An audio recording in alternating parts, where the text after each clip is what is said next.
Farmer bought abandoned warehouse for $500. His dog found what changed his life forever. The sun was a branding iron on the back of my neck, the kind of West Texas heat that bakes the truth right out of the ground. It was late July in Potter County, and the prairie grass was the color of old straw whispering lies about rain that never came. I was 42 years old, and my face had more lines in it than a topographical map of the Palo Duro Canyon. Every one of them had been earned running the McAllister place, a spread of mixed cattle and horse country that had been in my family since my great-granddaddy Silas first put a spade to this stubborn earth back in the early 1900s. Beside me, in the passenger seat of my dusty Ford F-250, Scout sat with his head out the window, his merle coat a patchwork of gray, black, and white against the endless beige of the landscape. He was an Australian shepherd, but to me, he was the best ranch hand I ever had. He could read a herd of black Angus better than I could read a bank statement, and his instincts were truer than any compass. We were coming back from the county auction over in Amarillo, a necessary evil where you could pick up a used post-hole digger for a song or lose your shirt on a heifer that looked good from a distance. I hadn't planned on buying anything more than a few spare parts for the windmill, but then they'd brought up Lot 27B, a derelict warehouse just a quarter-mile past my southern fence line, on a forgotten 2-acre plot the county had seized for back taxes years ago. It was a metal and wood skeleton, corrugated steel peeling off warped timber beams like sunburnt skin. The auctioneer called it a fixer-upper opportunity. The dozen or so ranchers and farmers in the folding chairs just called it an eyesore. Who'll start me at $1,000 for this prime piece of panhandle real estate? The auctioneer chirped, sweat beading on his forehead. Silence.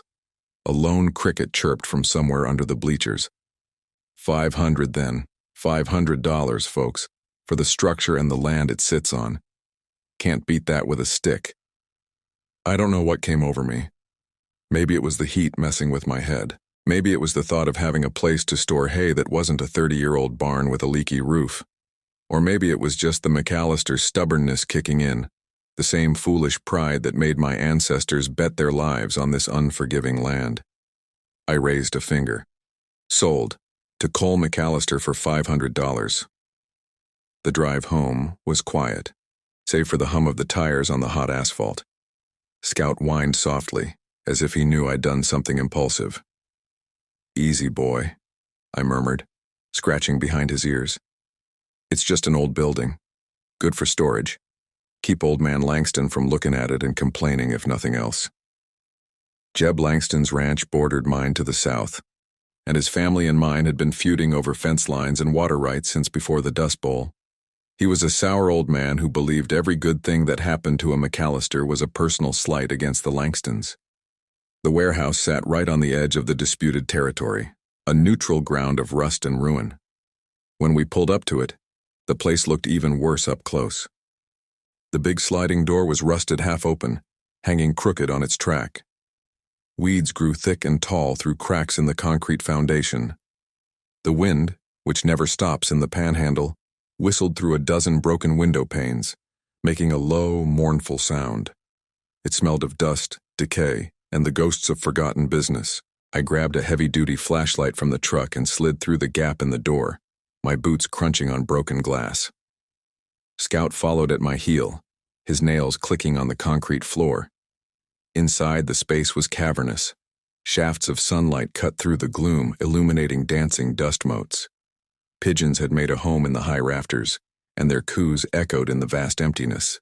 In one corner, a pile of rotten pallets was slowly composting its way back to the earth. It was exactly what I'd paid for, a whole lot of nothing. I walked the perimeter, kicking at debris, testing the stability of the walls. It was mostly sound, built with a kind of Depression-era grit that you don't see anymore. It would do for hay storage once I patched the roof and got that door working. That's when I noticed Scout wasn't beside me.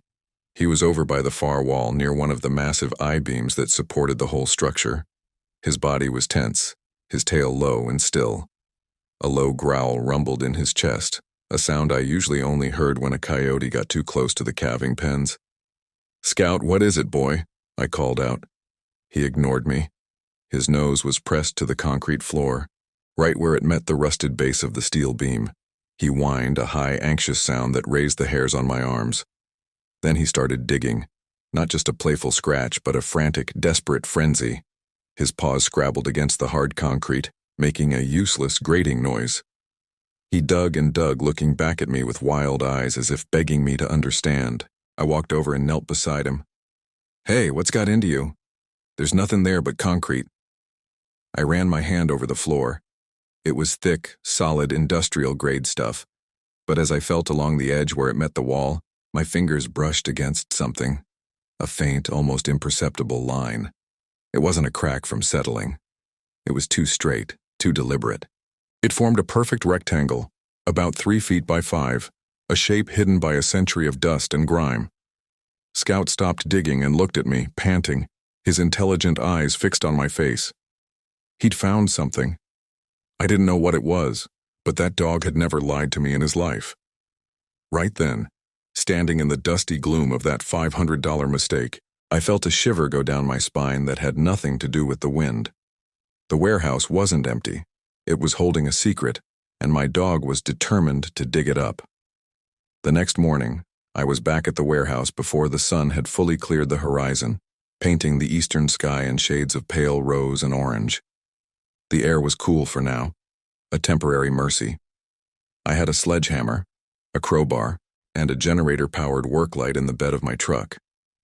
Scout was practically vibrating with excitement in the passenger seat. He knew we were here to work. I set up the light, its harsh glare chasing the shadows into the far corners of the building. Scout immediately went back to his spot, sniffing intently at the faint rectangle I'd found the day before. All right, I'm coming," I said, rolling my shoulders. The concrete was thick, just as I'd suspected. I swung the sledgehammer, and the impact sent a shockwave up my arms, the sound of it booming like a cannon in the enclosed space. A few chips flew, but that was it. This wasn't going to be easy. For the next hour, I swung that hammer until my shirt was soaked with sweat and my muscles burned. Slowly, painfully, a spiderweb of cracks began to form. Scout watched my every move, whining with a mix of encouragement and impatience. Finally, with a loud crack, a chunk of the concrete broke loose. I tossed the sledgehammer aside and grabbed the crowbar. After a few minutes of prying and grunting, I managed to lift a section of the slab. It wasn't as thick as the rest of the floor. It was a cover, maybe 4 inches deep, designed to look like the real thing. Beneath it was not dirt, but a hollow space, dark and musty. A hidden cellar. My heart started pounding a little faster. I worked on the rest of the slab, breaking it into manageable pieces and hauling them away. Soon a dark rectangular hole was revealed. A set of rough-hewn wooden steps led down into the blackness. The air that rose from it was stale and smelled of damp earth and something else. Something metallic and old. "Stay here, boy," I told Scout, who was peering anxiously into the hole. I grabbed my flashlight and cautiously made my way down the steps. They creaked under my weight but held firm. The cellar was small, no more than 10 feet square, with dirt walls shored up by thick wooden planks, now gray with age. It was completely empty, save for a thick layer of dust and a few cobwebs that looked as old as the building itself. I felt a sharp sting of disappointment. All that work for nothing. An empty hole in the ground. I swept the flashlight beam across the floor one last time, and then I saw it. Tucked into a corner, almost completely obscured by shadows, was a small, metal strongbox, rusted and covered in filth. It wasn't big, maybe the size of a shoebox, but it was heavy. I carried it up the steps and into the light. Scout sniffed at it cautiously, then looked up at me. The lock was rusted shut, fused by decades of moisture and neglect. I took it back to my workshop at the ranch, the box rattling faintly on the floor of the truck. This felt different from just finding an old cellar. This felt like a discovery. Back in my shop, surrounded by the familiar smells of oil, steel, and sawdust, I set the box on my workbench. It took me the better part of an hour with a hammer, a chisel, and a can of penetrating oil to finally break the lock. The lid creaked open with a groan of protest. Inside, nestled on a bed of what looked like rotted wool, were 2 items. The first was a leather-bound journal, its cover warped and stained, but the leather still supple. The second was a bundle of papers, tied with a faded piece of twine. I carefully lifted the journal. The front page was blank, but on the inside cover, in elegant looping cursive, was a name: Silas McAllister. My great-grandfather. My hands trembled as I opened it. The ink was faded, but the handwriting was clear. The entries were dated from 1934 to 1936, the absolute heart of the Dust Bowl. I sat down on a dusty stool, Scout resting his head on my knee, and began to read. Silas wrote not of crops and cattle, but of a different kind of work. He wrote about the warehouse. According to his journal, he and a few other trusted ranchers in the area hadn't built it for storage. They'd built it as a secret depot. During the Depression, when banks were failing and people were losing everything, a group of them had pooled their resources. The real kind, the kind you could hold. Gold coins, silver, family heirlooms, and most importantly, the original land grants and deeds to their properties. They didn't trust the banks and they didn't trust the government. They were terrified that some slick lawyer or a desperate official would find a loophole and seize the land their families had bled for. So they built the warehouse on a piece of unclaimed land, right on the edge of their properties, and hid their collective wealth and proof of ownership in that cellar. It was a secret trust, a pact made between desperate men to ensure their legacies would survive the storm. Silas was the custodian. The journal detailed who had contributed, what they had given, and the promise that the cash would only be opened if one of their families faced losing their land.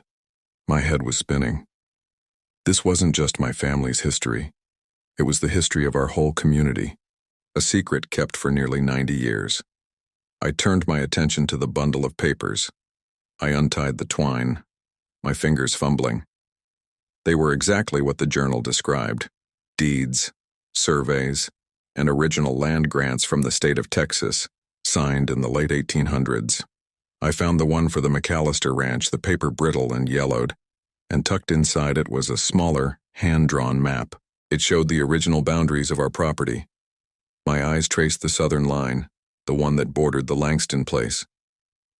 According to this map, the line was a good 100 yards farther south than the current fence, the 2 acres the warehouse sat on, and a long, valuable strip of grazing land with access to a seasonal creek wasn't unclaimed land at all. It was ours. It had always been ours. The weight of it all settled on me. This discovery didn't just solve a mystery, it created a whole new problem. Jeb Langston would never accept this. This piece of paper, drawn by my great-grandfather, would be seen as nothing short of a declaration of war. The next few days were a blur of quiet contemplation and secret research. I told no one, not even my wife, Sarah. I didn't want to worry her until I knew what I was dealing with. I spent my days doing ranch work, my mind a million miles away. As I rode fence lines, Scout trotting faithfully beside my horse, I'd stare at that southern boundary, seeing it not as a line of barbed wire, but as a line drawn through history. Every evening, after Sarah and the kids were asleep, I'd sit at the kitchen table with Silas's journal, a cup of coffee growing cold beside me. His words painted a grim picture of the Dust Bowl years. He wrote of the black blizzards that turned day into night, of starving cattle and failed crops. But he also wrote with a fierce, unwavering pride in his land and his neighbors. He described the Langstons of his day not as rivals, but as partners in survival. Silas's best friend had been a man named Thomas Langston, Jeb's grandfather. Thomas was one of the men who had entrusted his family's deed to Silas for safekeeping in the warehouse cellar. "Tom worries," one entry read. "He says we are fools to hide our papers from the law. I tell him the law is 1,000 miles away in a stone building. We are the law out here. The law of neighbors. The law of the land. Our word is our bond." What had happened to that bond, I wondered? What had turned partners into bitter rivals? The answer, I suspected, lay in the silence of the generations that followed. My grandfather, and then my father, were hard, quiet men. They spoke of cattle prices and rainfall, not of family history or secret pacts. They'd likely never known about the cellar. The story had died with Silas and his generation, buried under decades of dust, just like the strongbox itself.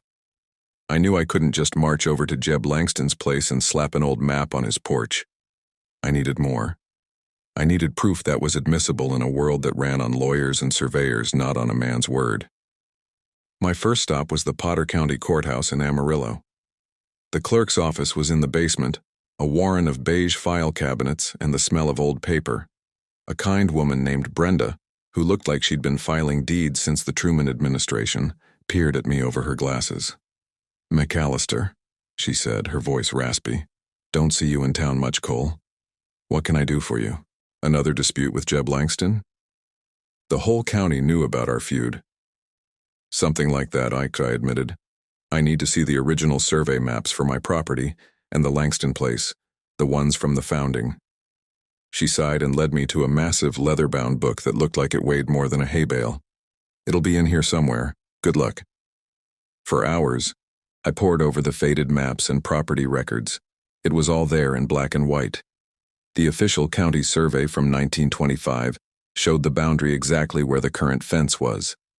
There was no mention of the extra 100 yards or the warehouse plot belonging to us.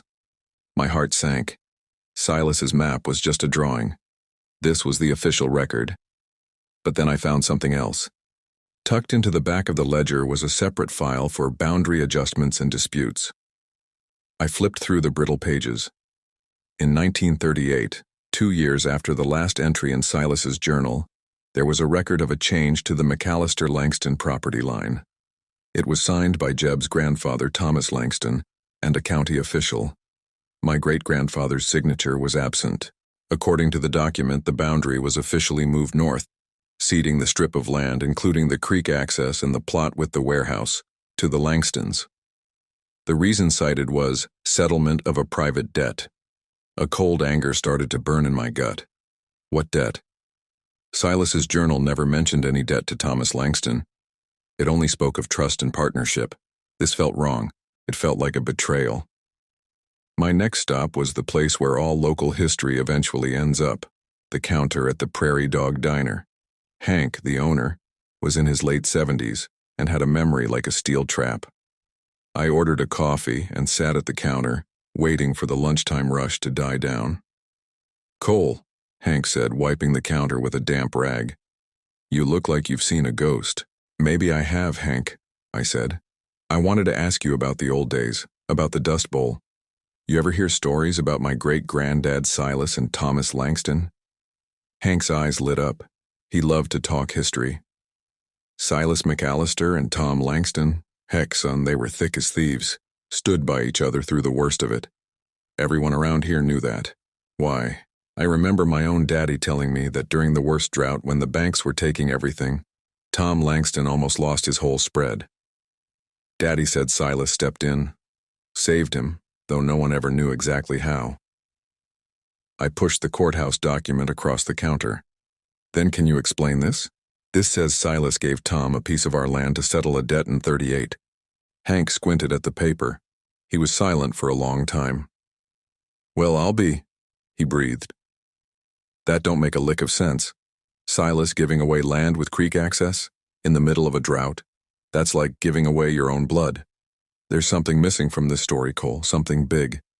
I drove home with Hank's words echoing in my head. He was right. There was a piece of the puzzle I didn't have.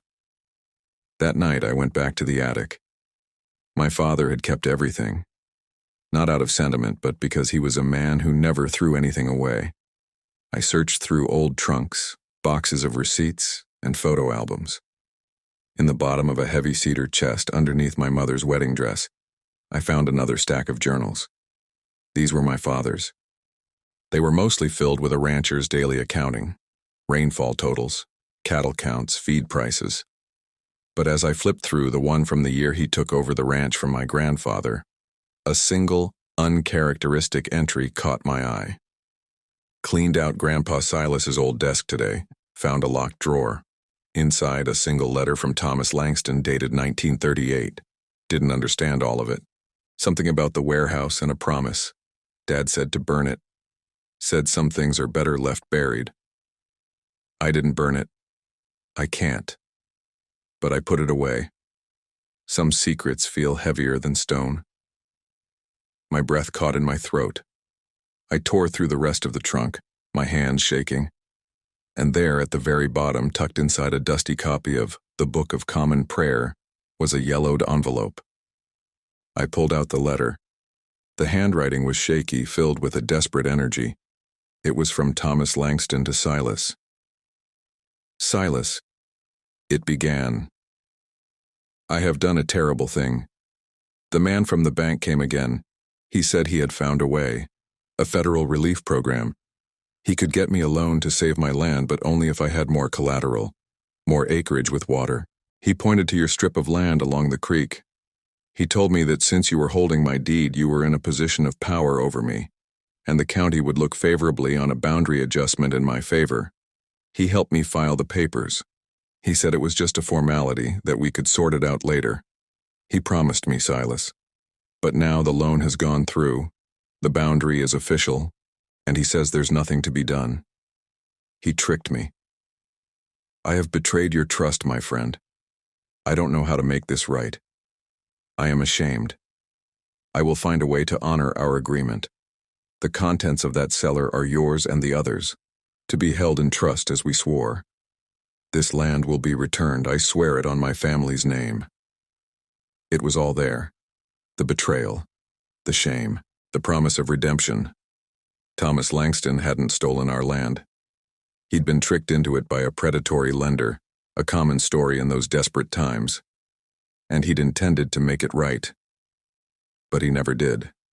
He likely died with that shame on his conscience. And his son, and then his grandson, Jeb, had inherited the land without ever knowing the full story. They had grown up believing that strip of prairie was rightfully theirs. The secret had festered, turning friendship into a cold, bitter feud that had spanned 3 generations. I finally had the whole truth. But the only other thing in that strongbox besides the deeds and the journal was a small canvas bag. I'd barely paid it any mind, assuming it was just padding. Now, I opened it. It was full of gold coins, double eagles mostly, their luster undimmed by time. It wasn't a fortune, but it was enough to represent the life savings of several families. This was the collateral Silas had held, the ultimate proof of the trust he'd built. With the letter, the journal, and the gold, I finally had what I needed. It was time to talk to Jeb Langston. Armed with a century of secrets, I drove over to the Langston place the next afternoon. Scout sat beside me, a silent, steady presence. As I pulled up the long gravel drive, I could see Jeb on his porch watching me. He was a tall, lean man in his late 60s, with a face as weathered as an old fence post. He didn't get up as I approached. "McAllister," he grunted, his eyes narrowed. "You're a long way from your own grass." "I need to talk to you, Jeb," I said, stopping at the bottom of the porch steps. "It's about our families, about the land." A bitter smile touched his lips. "There's nothing to talk about. The fence is where it is. Been that way since my granddaddy's time." "That's what I'm here about," I said, my voice even. "Your granddaddy and mine." I spent the next 20 minutes laying it all out. I didn't raise my voice. I didn't make accusations. I just told the story. I showed him the journal, the map, the letter from his own grandfather. I told him about the warehouse, the cellar, and the promise that had been broken not by malice, but by desperation and shame. He listened without saying a word, his expression unreadable. When I was finished, the only sound was the wind rustling the leaves of the big cottonwood tree in his yard. He stared out at the horizon for a long time. "My grandfather," he said finally, his voice thick with emotion. "He was always a sad man. My father said he died with a heavy heart. I never knew why." He looked down at the letter in my hands, at the familiar shaky script of a man he'd only known as a child. He was ashamed. He was trying to survive, Jeb. They all were. "So what do you want, Cole?" he asked, his gaze finally meeting mine. "You want the land back? You want to take me to court with these ghosts?" "I don't want to fight," I said honestly. "I just want what's right. That land is McAllister land. The records were changed under false pretenses. Your grandfather admitted as much in this letter. I've got Silas's journal and I've got the original grants he was holding for half the families in this county. And I've got a dog who's smart enough to find a secret that's been buried for 90 years. I think that's enough to make my case. For the first time, a flicker of something other than bitterness crossed Jeb's face. It might have been respect. An Australian shepherd, right? Smart dogs. The best, I agreed. He stood up and walked to the edge of the porch, looking south, toward the disputed fence line. All my life, I've heard stories about the McAllisters. How you all were lucky. How you always got the better end of the deal. My father believed it. He taught me to believe it. He shook his head slowly. Turns out the only thing you got was a great-grandfather who kept his word. It wasn't an apology, and it wasn't a concession, but it was a start. He told me he'd have to talk to his lawyer. I told him that was fine, but the truth was the truth, no matter how long it had been buried. As I drove away, I saw him still standing on the porch, holding his grandfather's letter, a silhouette against the setting sun. The showdown, when it came, wasn't in a dusty corral at high noon, but in a sterile, air-conditioned conference room at the county courthouse. Jeb was there with his lawyer, a slick-looking fellow from Amarillo. I was there with my family's history spread out on the polished table. Silas's journal, the original land grants, Thomas Langston's letter, and a small pile of gold coins that seemed to glow under the fluorescent lights. Scout, of course, was waiting patiently in the truck. Jeb's lawyer started first, talking about legal precedent, statutes of limitations, and the sanctity of official county records. He painted me as a greedy opportunist, trying to upend a century of established boundaries based on some sentimental family folklore. When he was done, I simply pushed the letter across the table. That's from your client's grandfather in his own hand, I said quietly. He calls it a betrayal. He calls it a terrible thing. He swears on his family's name to make it right. I'm just here to see that his promise is finally kept. Jeb read the letter again, his face grim. His lawyer tried to dismiss it as hearsay, as emotionally compromised and legally meaningless. But we weren't just in a legal meeting. We were in Potter County, where a man's word and his family's honor still meant something. The truth of that letter, the raw pain and shame in those handwritten words, was more powerful than any legal argument. I then opened Silas's journal and pointed to the entries. My great-grandfather wasn't a creditor. He was a custodian. He saved your family's land, Jeb. He saved a half-dozen families. He hid their deeds from the banks and the government so they wouldn't lose everything. The land he supposedly gave away to settle a debt was the very proof of his honor. It makes no sense. The only thing that makes sense is the story in this letter. The room fell silent. Jeb stared at the journal, at the gold coins, at the letter. He looked less like a rival and more like a man seeing his own family history for the first time. The foundation of the feud, the narrative of McAllister luck and Langston grievance that he had built his life on, was crumbling before his eyes. Finally, he looked at his lawyer and then at me. My grandfather wanted the land returned, he said, his voice quiet but clear. He swore on his family's name. He took a deep breath. The Langston family honors its promises, even the late ones.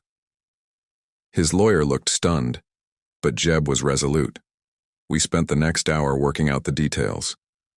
The boundary would be officially resurveyed and restored to its original line as shown on Silas's map and the grants. The 2 acres the warehouse stood on were, without question, McAllister land. The feud was over, not with a bang, but with the quiet, heavy turning of a historical page. As we walked out of the courthouse into the bright Texas sun, Jeb stopped me. Cole, he said, extending a hand, your great-granddaddy was a good man. So was mine. They just lived in hard times. I shook his hand. It was the first time a McAllister and a Langston had shaken hands without a lawyer present in over 50 years. They were, Jeb. They were. When I got back to the truck, Scout greeted me with a flurry of licks and a wildly wagging tail. I knelt and wrapped my arms around his neck, burying my face in his thick fur. You did it, boy, I whispered. You found it all. You dug up the truth. He just looked at me with those knowing eyes. as if to say it was all in a day's work. In the months that followed, things began to change. The new fence was put up along the rightful boundary line, and for the first time in my life, our cattle drank from the creek that ran through that southern pasture. The tension that had defined our relationship with the Langstons evaporated, replaced by a quiet, respectful distance that felt a lot like peace. The warehouse, my $500 impulse buy, became my new project. It was no longer just a place to store hay. It was a monument. With help from Jeb and some of the other old families in the county whose deeds had been in that strongbox, we started to clean it out and restore it. We shored up the walls, put in a new roof, and replaced the broken windows. We turned that derelict building into a small private museum for our community. We framed the old documents, copies of course. The originals were now safe in a bank vault, and displayed Silas's journal under glass. The gold coins, a tangible link to that desperate era, were set in a secure case. It became a place where the story of the pact, of the secret trust between neighbors, could be told. People from all over the county came to see it, to read about the quiet integrity of their ancestors, and to remember that our roots in this place run deeper than any fence line. The warehouse evolved from an eyesore into a symbol of our shared heritage, a testament to the fact that what binds us together is stronger than what tears us apart. Sometimes in the late afternoon, I'll walk over there with Scout. We'll stand inside the restored building, the setting sun casting long shadows through the new windows.